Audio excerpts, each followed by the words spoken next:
पटना में गैस के लिए मचा हाहाकार, अब मुख्य सचिव ने दी सख्त चेतावनी।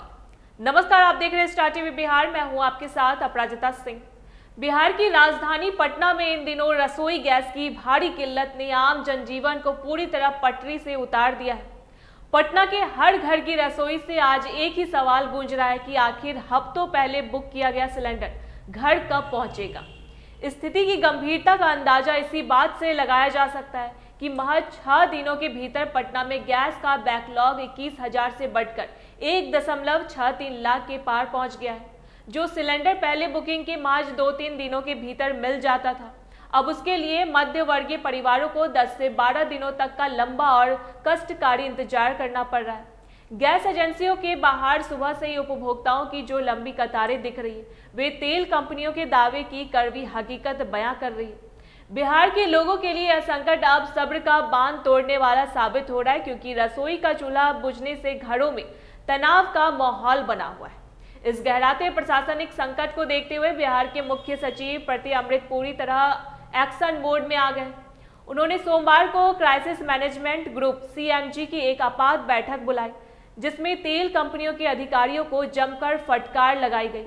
मुख्य सचिव ने 2 टूक शब्दों में संदेश दिया कि आम जनता की बेबसी को सरकार किसी भी कीमत पर बर्दाश्त नहीं करेगा। उन्होंने कड़े निर्देश दिए हैं कि इस भारी भरकम बैकलॉग को युद्ध स्तर पर काम करके तत्काल खत्म कर दिया जाए। मुख्य सचिव की नाराजगी सिर्फ सिलेंडर की किल्लत तक सीमित नहीं थी। उन्होंने पटना में PNG pipe natural gas pipeline के कार्यों की धीमी रफ्तार पर भी गहरी नाराजगी जाहिर की। सरकार का स्पष्ट मानना है कि अगर काम मिशन मोड में नहीं हुआ तो जिम्मेदार अधिकारियों और कंपनियों के खिलाफ ऐसी कड़ी कार्रवाई सुनिश्चित की जाएगी जो एक नजीर बनेगी। सप्लाई चेन के इस कदर बिखरने के पिछले आंकड़ों का एक डरावना खेल है। 1 अप्रैल को जो बैकलॉग 1.42 लाख था, वह 6 अप्रैल तक बढ़कर 1.63 लाख हो गया। इसका सीधा मतलब यह है कि जितनी तेजी से लोग बुकिंग कर रहे हैं, उसकी आधी रफ्तार से भी आपूर्ति नहीं हो पा रही है। सोमवार को करीब 30,000 से ज्यादा उपभोक्ताओं ने बुकिंग कराई, लेकिन सप्लाई के नाम पर हाथ खाली रहे। ताज्जुब की बात यह है कि इंडियन ऑयल और HPCL से उस दिन एक भी सिलेंडर की आपूर्ति नहीं हुई, जबकि BPCL ने केवल 6,736 सिलेंडर भेजे। रही सही कसर आरा के गिद्धो बॉटलिंग प्लांट्स में साप्ताहिक अवकाश ने पूरी कर दी, जिसने पूरी सप्लाई व्यवस्था को वेंटिलेटर पर पहुंचा दिया। संकट के इस दौर में प्रशासन कालाबाजारी करने वालों पर भी पैनी नजर रखे हुए है।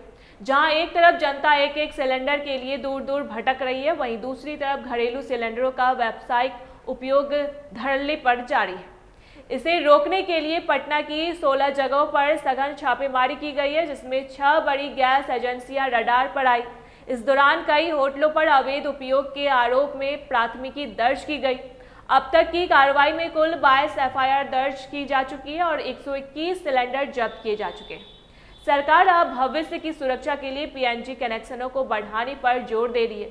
इसके लिए ITI छात्रों और प्लम्बरों को विशेष प्रशिक्षण दिया जा रहा है, ताकि पटना के हर घर तक पाइप से गैस पहुंचाई जा सके और सिलेंडरों पर निर्भरता कम हो। पटना की जनता अब बस यही उम्मीद कर रही है कि मुख्य सचिव के सख्त रूख के बाद जल्द उनकी रसोई में खुशहाली वापस लौटेगी। ऐसी तमाम खबरों के लिए देखते रहे स्टार टीवी बिहार।